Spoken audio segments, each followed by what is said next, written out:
E aí galera, aqui quem fala é o Lupex e no vídeo de hoje eu mostrarei em detalhes esse Fiat Toro 1.8 Flex automático versão Endurance ano 2020. Mais uma vez nesse maravilhoso lugar aqui no Cine Araçariguama. Se você está chegando no canal agora, primeiramente seja muito bem-vindo. Esse estilo de vídeo eu basicamente gravo em duas partes. Essa é a primeira parte para mostrar todos os detalhes do carro e a segunda parte a bordo, dando aquela voltinha aqui pela Estrada dos Romeiros para falar um pouco mais sobre o comportamento dinâmico, consumo, conforto, entre outros pontos. Vou iniciar falando para vocês sobre as dimensões. Basicamente esse carro tem de comprimento 4,94 metros, de largura 1,84 metros, a distância do entre-eixos fica aí em 2,90 metros, de altura ele tem 1,68 metros, galera.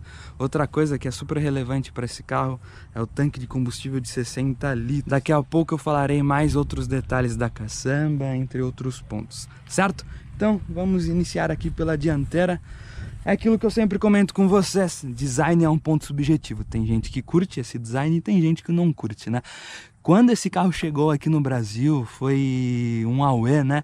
Muita gente comentando sobre o design. Querendo ou não, foi um design inovador, principalmente na categoria, porque é uma categoria relativamente recente. Quem inaugurou essa categoria aqui no Brasil foi o Renault Oroch, e logo depois chegou aqui o Fiat Toro, que em comparação com a Oroch teve um design aí muito mais despojado, mais futurista, entre outros pontos, né, galera? Então deixem abaixo aí nos comentários o que vocês acham do design desse carro.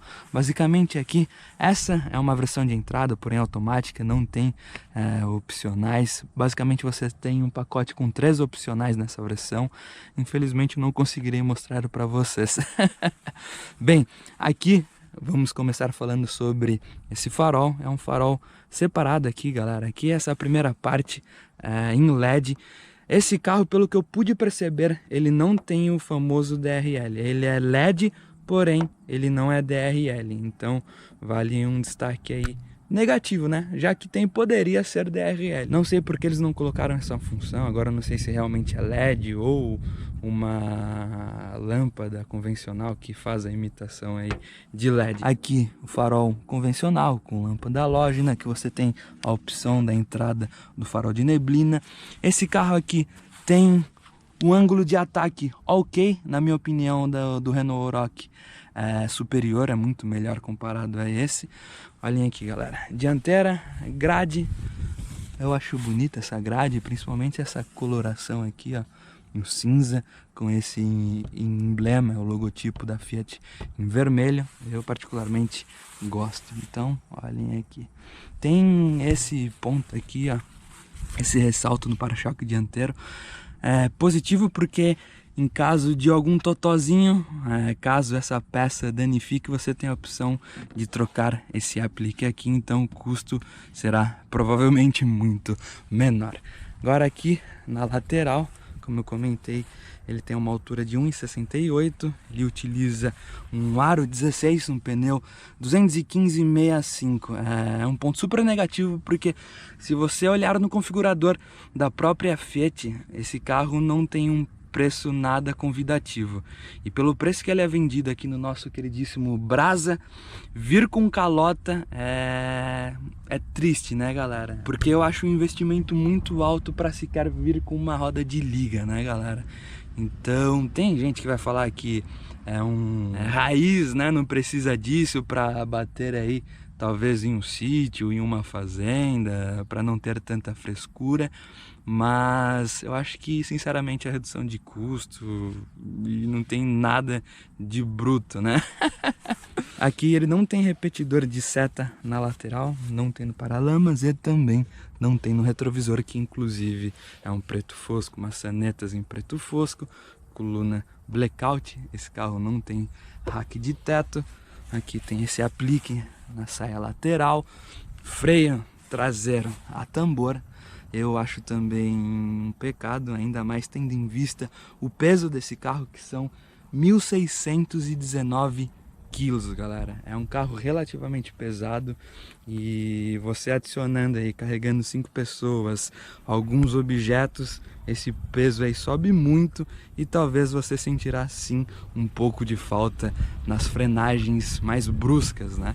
Aqui ele tem esse Santo Antônio que eu particularmente gosto, acho que dá um design bem bruto, entre aspas, para uma picape. Ele também tem esse protetor para o vidro traseiro.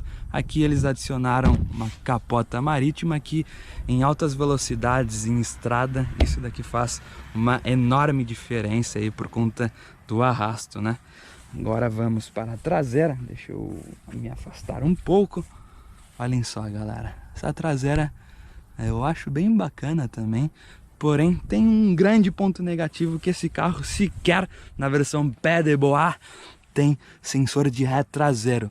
E isso eu abordarei na segunda parte do vídeo, mas já de antemão é muito ruim a visibilidade que você tem desse carro. Você não tem noção pelo vidro traseiro por conta desse tamanho reduzido.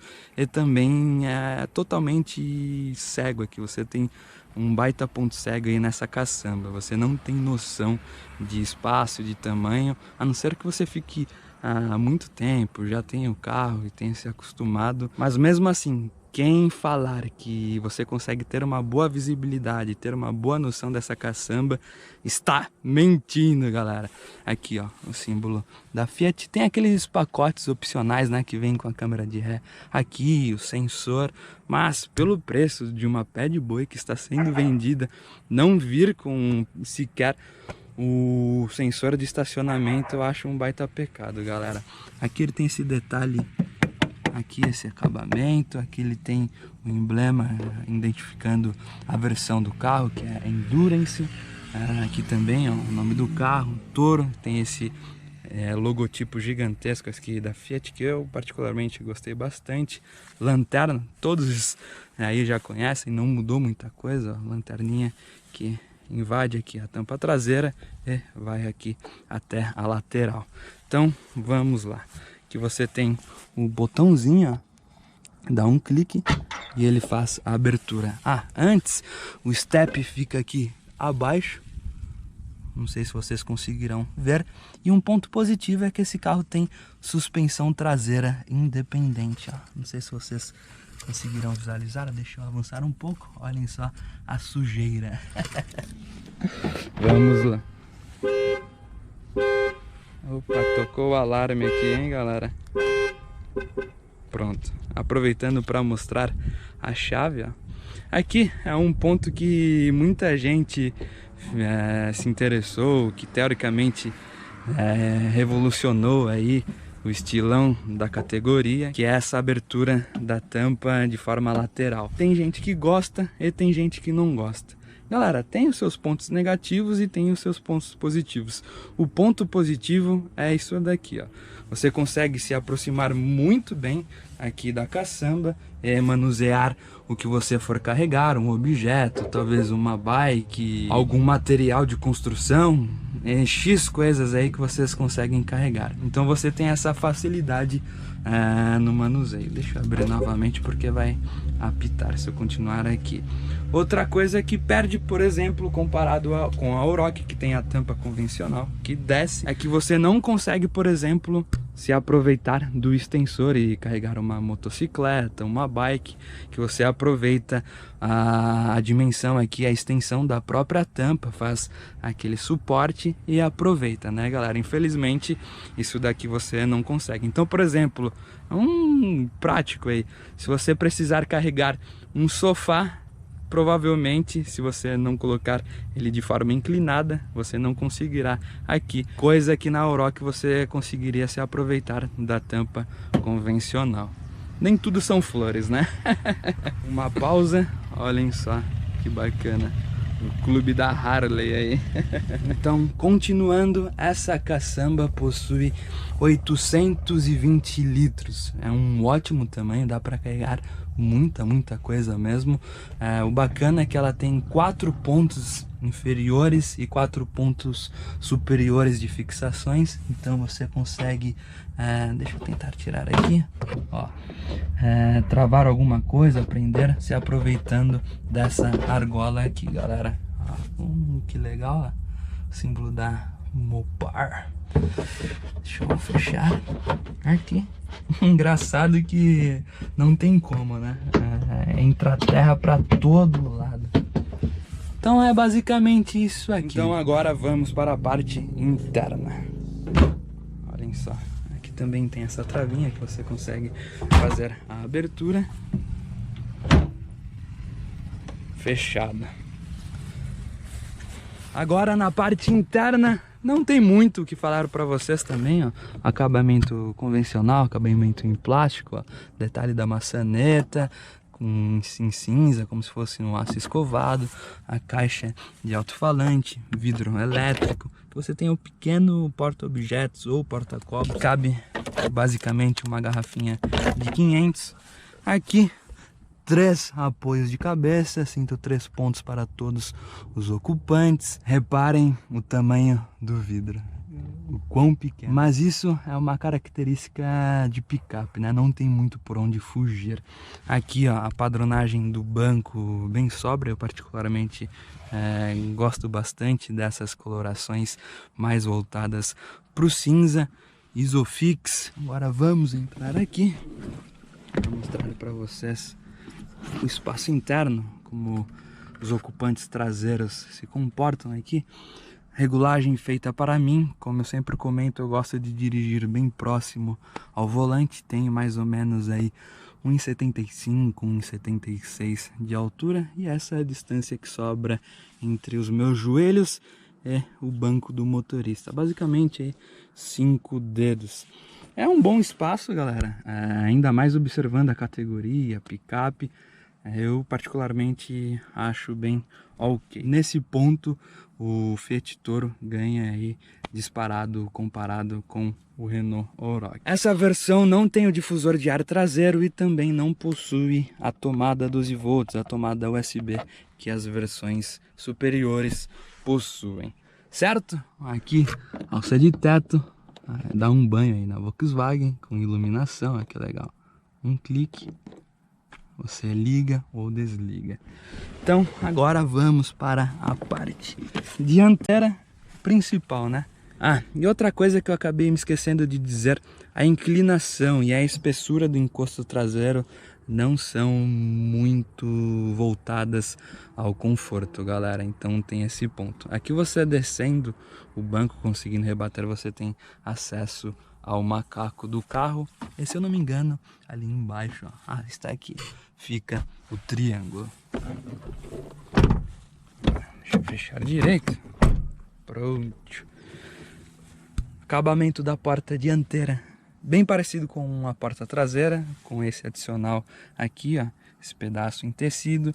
Os controladores do vidros elétricos, com a função um toque, trava e destrava. Aqui, ó, a trava de segurança para crianças no quesito vidro. Um pequeno porta-objetos barra porta-copos aí, que eu senti bastante falta. Eu particularmente gosto bastante desses pontos aqui de porta-objetos em um carro, porque eu jogo carteira, jogo alguns documentos, papel, todas as bugigangas. Via de regra eu costumo se aproveitar desse espaço, que infelizmente é bem pequeno. Aqui os bancos dianteiros basicamente no mesmo padrão, ó. Tem uma boa aba lateral, as regulagens convencionais manuais. Outra coisa, essa versão vem com retrovisor manual também, o ajuste manual. Já aqui no cockpit, os difusores de ar, você consegue fazer uma boa regulagem. Esse carro, para quem não sabe, ele compartilha o powertrain com um Jeep Renegade. Então, vocês verão aí bastante semelhanças. Aqui você tem esse ponto de apoio, que é um ponto muito positivo para quem tem estatura reduzida, para quem tem problema de coluna, alguma dificuldade aí na mobilidade. esse ponto ajuda demais, pessoal. Tanto para você subir no carro, utilizar como apoio, entre outras coisas. Então isso daqui é bem bacana mesmo. Aqui ó, quebra-sol, um espelhinho, tanto o motorista quanto do passageiro. Luz de leitura, espelho central, convencional, simplíssimo. Esse carro, como eu falei, de entrada não tem aquele multimídia 2 DIN, ele vem só com um espaço aqui para você colocar o rádio 1 DIN, ou se você quiser também fazer uma adaptação aí, colocar o 2 DIN. Aqui ó, tem esse detalhe em black piano com a gravação do Fiat Toro. O painel desse carro, deixa eu ligar aqui para aproveitar, galera. Olhem só, ele faz o check. Pronto, carro ligado, e agora eu vou me aproveitar do ar-condicionado. Já vou aproveitar aqui também para mostrar o ar-condicionado convencional. Aqui você tem os reguladores da velocidade, da temperatura, da direção do ar. Aqui você tem o botão Sport, que basicamente ele deixa o carro um pouco mais arisco. Aqui você consegue desligar o controle de tração e estabilidade. É aqui o famoso Start Stop, que particularmente eu, ao entrar no carro, é uma das primeiras coisas que eu faço quando eu ligo a máquina, porque eu não tenho muita paciência com isso. Bem, o volante 3 raios, eu particularmente acho bem bonito, o design é bem parecido aí com o do Renegade, porém o do Renegade eu acho que tem uma empunhadura um pouco melhor, principalmente nesse ponto aqui, que é um pouco menor. Esse daqui você, por ser maior, você sente às vezes um pouco de dificuldade aí, dependendo da sua pegada ao volante. Aqui os controladores do computador de bordo, e aqui você tem os controladores do piloto automático, controle de cruzeiro. Galera, uma coisa que eu curti nesse carro é o grafismo desse computador de bordo, principalmente nessa parte do velocímetro. É bem diferenciado, ainda mais observando os clusters mais convencionais dessa categoria. Esse daqui é bem diferenciado. Então você tem algumas opções: velocímetro, informações do veículo, ó, que legal. É bem completo, por sinal. Tem a tensão da bateria, pressão dos pneus, aqui ó, as horas do motor, temperatura do óleo, temperatura da transmissão, que é muito difícil de se ver em um carro. Inclusive eu já tive a oportunidade de andar em alguns carros com propostas esportivas que não tem essa informação, galera. Então é bem bacana mesmo, ó. Tem o odômetro parcial, tem algumas mensagens que aparecem, configurador, as opções de configurações, e para desativar também. Característica de Fiat: fica posicionado aqui o velocímetro do lado esquerdo e o conta-giros do lado direito, que tem esse detalhe aqui que dá um charme bem bacana também. Outra coisa, direção eletroassistida com regulagem, ó, de altura e distância, então dá para fazer uma boa regulagem aí ao seu gosto. Deixa eu travar aqui. Porta luvas tem um bom tamanho. O que eu senti falta nesse carro aqui na cabine é de mais porta-objetos. Aqui ele tem, ó, o porta-copos, que eu estou utilizando como porta-objetos. Aqui ele tem um outro porta-copos, um pequeníssimo porta-objetos, que inclusive dá para fazer uma adaptação e colocar um apoio central de braço, que na minha opinião todos os carros automáticos, seja a versão de entrada ou não, deveriam vir com um apoio de braço central. Outro detalhe, esse carro tem um câmbio automático de 6 marchas com a possibilidade de trocas manuais, você jogando aqui para a esquerda. É um pouco diferente aí dos carros que eu estou acostumado também, porque para cima você faz a redução e para baixo você sobe a marcha. Outra coisa, tomadinha de 12 volts. E agora vamos para o principal, a usina, o motorzão aí do carro. Motorzão ou motorzinho, né? Deixa eu desligar aqui para o ruído não ficar incomodando. Bem, agora aqui no cofre do motor, reparem, não tem manta acústica, basta também para a categoria, isso é um ponto questionável, né? Motorzinho muito conhecido, famoso, é Torque, que abastecido no etanol rende 139 cavalos e 19,3 kg de torque, e na gasolina 135 cavalos e 18,8 kg de torque. É um motor que, na minha opinião, pro peso que esse carro tem, ele sofre um pouco, sim, não vou mentir para vocês, mas isso eu falarei na segunda parte do vídeo, alguns pontos positivos, alguns pontos negativos. O bom desse motor, que já é muito conhecido no mercado, você consegue encontrar mão de obra qualificada com uma certa facilidade, peças com uma certa facilidade, já é de conhecimento aí da galera todos os problemas crônicos, os pontos positivos, os pontos negativos. Então, por um lado, você tem essa certa confiança desse motor, que já é um projetinho relativamente antigo. Só para vocês observarem, o coletor de admissão em plástico, ó, as bobinas individuais, corpo de borboleta, que você tem a captação de ar, olhem só que bacana.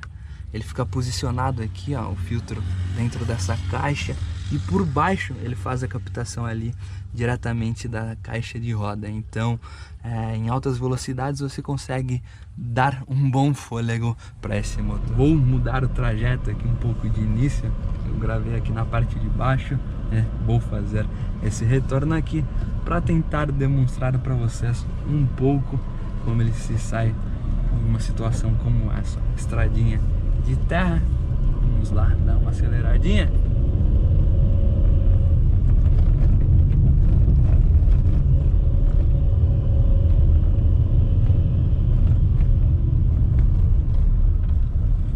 Olhem que vista bonita, galera. Espero que o ar não esteja incomodando, inclusive deixa eu diminuir um pouco. Não sei se é algo específico dessa unidade ou se de modo geral aí, mas o ar-condicionado, na minha opinião, ele deixa um pouco a desejar, viu? Olha só a descidinha.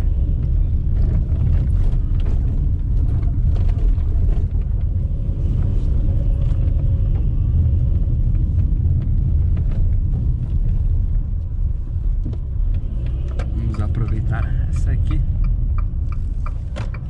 Aquela famosa retinha, não está vindo ninguém. Vamos dar uma aceleradinha. Ligar o Sport. Full pedal, hein?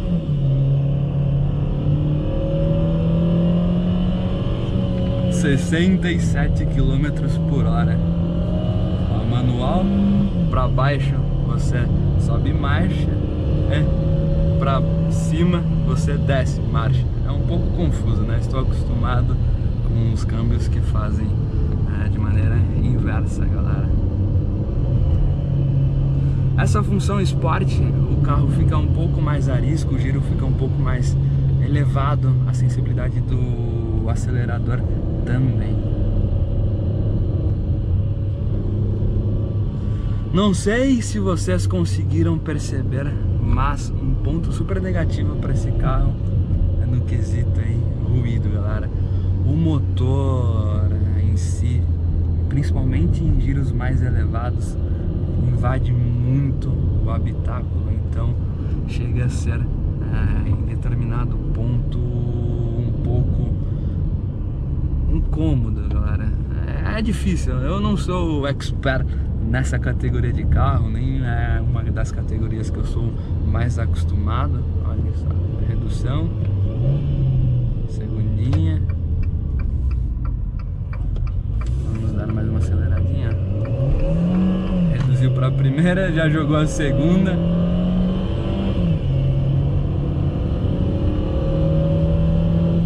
Terceira, ele aparece ali um aviso no cluster dizendo para você subir ou reduzir a marcha de acordo aí com a necessidade. Ó, vou reduzir, terceira, segunda, não entrou. Ele tem esse limite, essa margem de segurança, e ele emite esse aviso sonoro dizendo que você não poderá reduzir a marcha.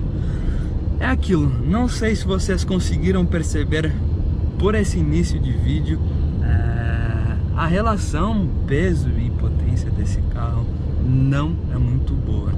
Então 139 cavalos e um peso aí de 1.600 kg em média, isso sem contar uma situação, por exemplo, de viagem, que muitas das vezes quando você vai pegar um estradão aí, você anda com 4 a 5 pessoas dentro do carro, se aproveita ali da caçamba gigantesca, que a litragem é muito boa para colocar muitas bugigangas, malas, objetos. Então, se vocês já conseguiram perceber que eu solamente aqui dentro do carro ele já está dessa maneira, com esse comportamento, imagine com essa situação mais extremas.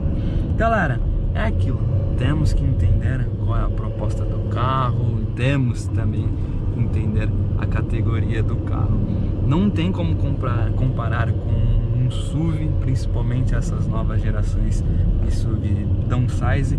O bom desse carro é que ele tem um comportamento dinâmico praticamente de um SUV parecido, por exemplo, um Duster, um Renegade. Claro, não chega a se equiparar 100%, mas lembra bastante. Então, numa estradinha como essa, sinuosa, você consegue sim se aproveitar em fazer as curvas um pouco mais forte, como estou fazendo agora, porque não é aquela picape janjão gigantesca, que principalmente essas mais antigas que nós tivemos no mercado, né? Querendo ou não, teve uma baita evolução, uma suspensão desse carro independente, isso já ajuda bastante, né? Então, ele pegando o embalo como está sendo agora, 100 km por hora, que eu gostei bastante é do grafismo desse cluster. Ó, vou usar mais um pouquinho. Ele aponta bem, ainda mais observando a categoria. Para quem está acostumado com picape, sabe do que eu estou falando, galera. Picape, via de regra, não tem um comportamento como esse, né? Principalmente dessa categoria para cima. E é aquilo, essa categoria, quando chegou no Brasil, foi um espetáculo, até porque atendeu uma grande parte do público que queria uma picape com 5 lugares, porém não queria algo tão grande como, por exemplo, uma Hilux, uma S10, e não queria algo tão pequeno como uma Strada, como uma Saveiro. Então, essa categoria supriu muito bem. Como vocês bem sabem, quem inaugurou essa categoria aqui no nosso queridíssimo Brasil foi o Renault Oroch, e logo depois teve a chegada da Fiat Toro, que deu um grande tchan por conta do design. É aquilo que eu comento, o design é subjetivo, mas você gostando ou não, convenhamos que o design, principalmente comparado com a Oroch, é muito diferente. O acabamento também, principalmente nas versões top de linha, você tem o multimídia, o banco em couro, o revestimento aqui do volante em couro. É claro que essa versão é pé de boa, então não temos muitas firulas, né, galera? Mas, olha, não sei se vocês conseguiram perceber, tem hora que o câmbio dá uma boa bugada. O câmbio em si é bom, ele faz trocas suaves, porém, por conta da potência em si e do peso, dessa relação peso e potência, às vezes ele dá uma boa sofrida, galera. Mas é aquilo, para quem quer utilizar esse carro, não é um carro para você fazer off-road, assim como muita galera faz aquela piadinha, né? E muita gente se arrisca também a colocar em situações mais extremas. Longe disso, não é para fazer um off-road, mas se você precisar ir em uma estradinha mais regular, por exemplo, creio que a maioria aí que compre um carro desse tenha um sítio, uma chácara. Então, para pegar uma estradinha como essa, se sai muito bem por conta da altura. Você não tem aquela preocupação de carro hatch, de carro sedã, que fica pegando aí o para-choque dianteiro, que pega um pouco do assoalho. Então você tem essa grande facilidade, galera. Falando sobre consumo, não é dos mais convidativos. Esse carro aqui faz, em média aí, abastecido no etanol dentro da cidade, algo entre 5,5, 6,5, já na estrada também abastecido no etanol 8,5. Agora na gasolina dentro da cidade faz algo entre 7,5, 8,5, talvez chegue até 9. E na estrada não foge muito disso também, faz aí 9,5, 10, 10,5. É claro, sempre comento que consumo é subjetivo também, porque dependerá muito da sua região, do seu modo de condução, se é uma condução mais soviética, uma condução mais civil, se você tem um pé de bigorna, um pé de pluma, então todos esses pontos irão influenciar também. Se você utiliza o carro, por exemplo, para andar diariamente aí cerca de 7 km, provavelmente você trabalha muito perto de casa, o carro não atinge a temperatura correta de trabalho de óleo, do sistema de arrefecimento, então isso influencia muito também. Mas, via de regra, não é um carro que você deve se preocupar com o consumo, porque não conseguirá fazer boas médias, até porque tem esse ponto aí da relação peso e potência. Para quem quer algo mais versátil, mais econômico e talvez mais bruto, recomendo que você procure aí pela versão diesel, que inclusive dá um salto gigantesco comparado com a versão flex, né, aspiradinha, galera. Deixa eu prestar atenção aqui, olhem só, olhem só que show a parte SQ5. Então, o bom que ele oferece, essa plataforma aí do diesel 4x4, e você tem o ganho, e creio que seja um grande diferencial para grande parte das pessoas que pesquisam, que procuram por essa categoria, que é o tamanho, que é aquilo que eu comentei, você não tem algo grande nem muito pequeno, você tem um mediano. Então, galera, para resumir aí, dentro da cidade você anda com um bom conforto, como vocês podem ver. Dá uma boa chorada. Olha só como a suspensão trabalha nesse ponto. Eu vou tentar pegar um trechinho de estradinha de terra ali para vocês acompanharem junto comigo. Mas voltando, falando sobre conforto, é um carro que para a cidade tem um baita conforto, os bancos são bons, a suspensão trabalha muito bem, absorve muito bem o nosso queridíssimo solo lunar. Para situação como essa, a estrada, você tem esse ponto positivo também no comportamento, que lembra bastante ao comportamento de um carro SUV. O tamanho, a versatilidade para o dia a dia, não é aquele janjão que ocupa um grande espaço, você passa aí com facilidade e maestria no trânsito de São Paulo, garagens de condomínio, prédios comerciais, você tem a facilidade por conta do tamanho. Deixa eu entrar aqui para ver se eu consigo pegar a estradinha de terra, não está vendo ninguém. Olhem só na prática, galera.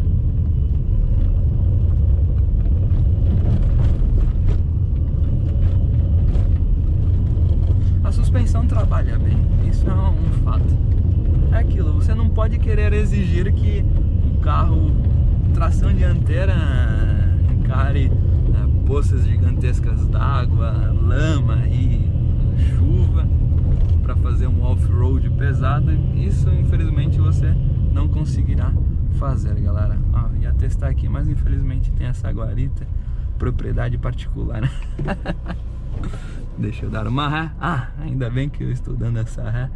Um ponto muito negativo é que esse carro não tem sequer um sensor de estacionamento nessa versão. É claro que as versões mais top, você tem um multimídia, câmera de ré, sensor de ré, mas pelo preço, mesmo que seja a versão de entrada, pelo preço que esse carro é oferecido, galera, é um baita pecado. Não é barato, é muito dinheiro, e você sem o sensor de ré, você fica perdidaço com a dimensão do carro, principalmente a parte da caçamba. Esse vidro traseiro é bem reduzido, você não tem uma boa visibilidade também na estrada, eu achei um ponto negativo. Você tem que aproveitar desses retrovisores que tem um ótimo tamanho, e eu que sou acostumado a ficar olhando aqui no espelho central senti um pouco de dificuldade. Deixa eu passar por aqui para vocês verem. Trabalha super bem, e é aquilo, ó. O carro está com 41.624 km rodados, é um carro de locadora que, via de regra, a galera não tem muito cuidado. Ruído interno bem bacana, o nível tá, na minha opinião, satisfatório. Olhem só.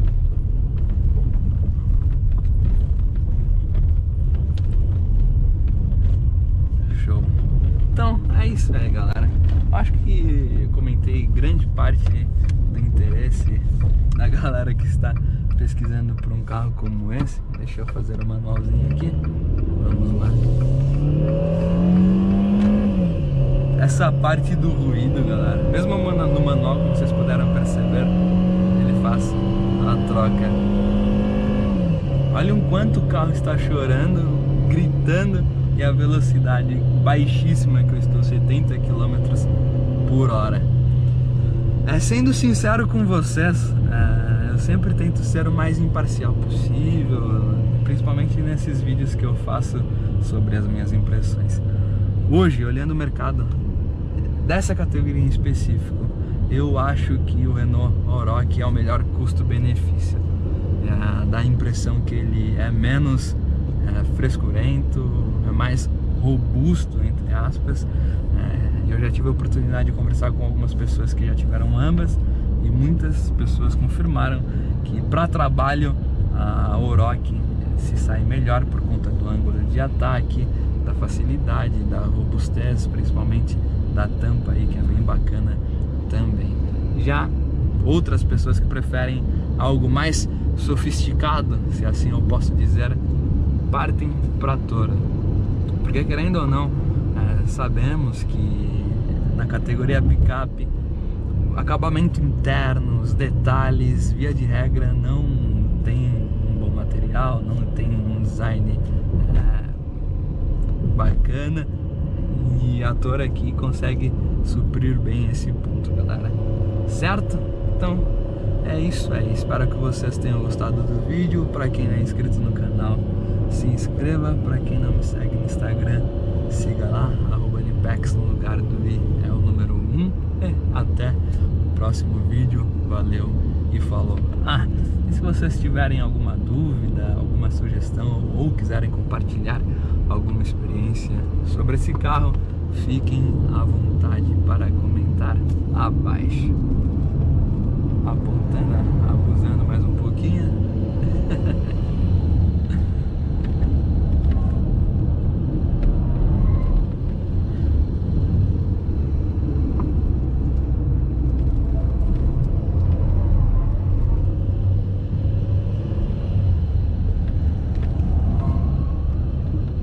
Fui!